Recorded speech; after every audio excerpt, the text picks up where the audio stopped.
Hi, and welcome to StampingSmiles.com. I'm Shelley Godby, the owner and CEO of Stamping Smiles, and I wanted to use the limited edition holiday frame embossing folder with the traditional touches stamp set. I wanted to stamp within that oval, but obviously that's too small. So with just this simple little template, I'm going to be able to make that flat area large enough for that. Come and see how easy it is to do that.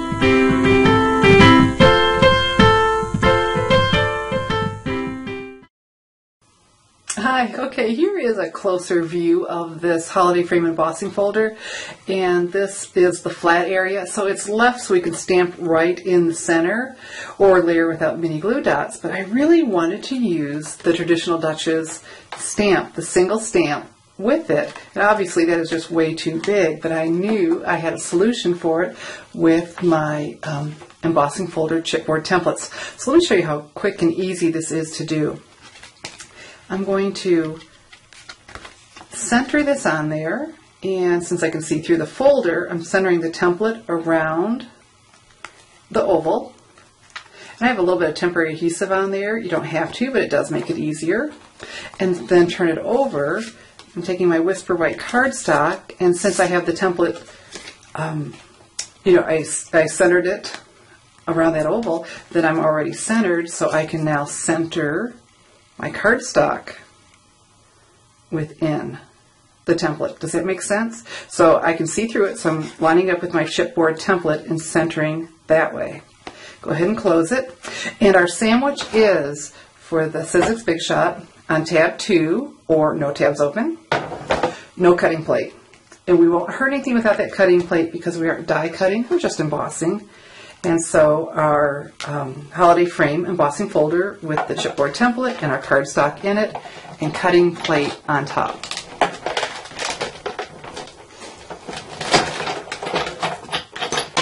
And so now we still have the look of that beautiful holiday frame, but a larger area to emboss.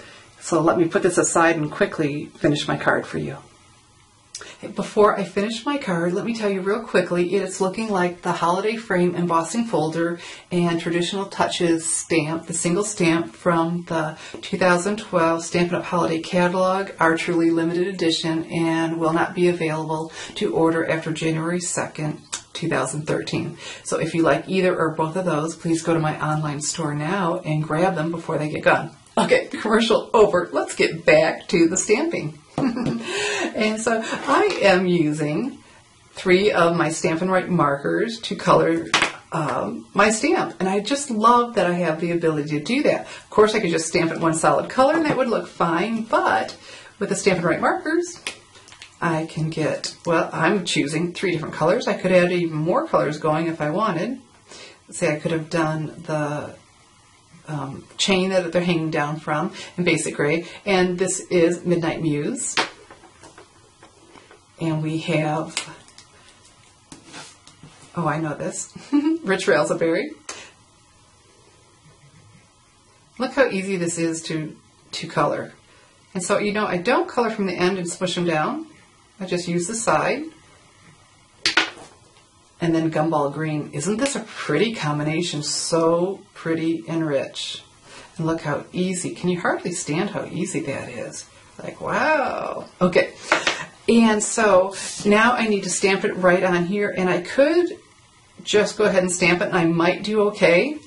But this extra little step will just ensure that I get it where I want it. I put the imaging sheet, this is a Stamp-A-Majig, put the imaging sheet in the corner and stamped it. And I did it with some nice dark colors so you could see it. And so this is my placement. This is to help me with my placement. And I can see through my imaging sheet, so I bring it back over here and I move it around till it's just where I want it to be. Now I bring back the handle, make sure this is tucked up in the corner, and I can move it a little bit. Let's see. Okay. That's just where I want it to go. And so don't move the handle at this point. Okay, I've been yakking, so the ink has been drying because it's a water-based ink, and so it dries very quickly. But it's so easy to revitalize it. Just huff to revitalize the ink.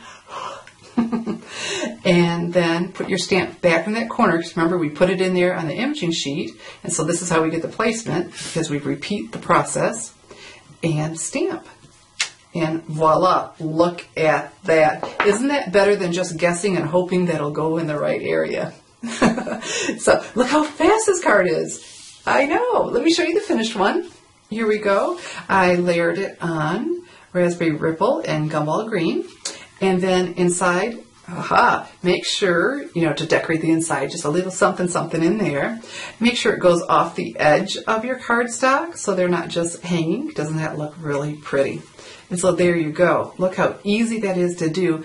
And oh gracious, like I said, if you want either of those, the Traditional Touches stamp or the embossing folder, go to my online store and get them before they get gone. And if you have both of those and you're thinking, boy, I sure would like to be able to make that area flatter for a larger image inside of there, because it's so quick and so elegant, you can make your own embossing folders out of chipboard like I did, or you can go, I have a link under the screen.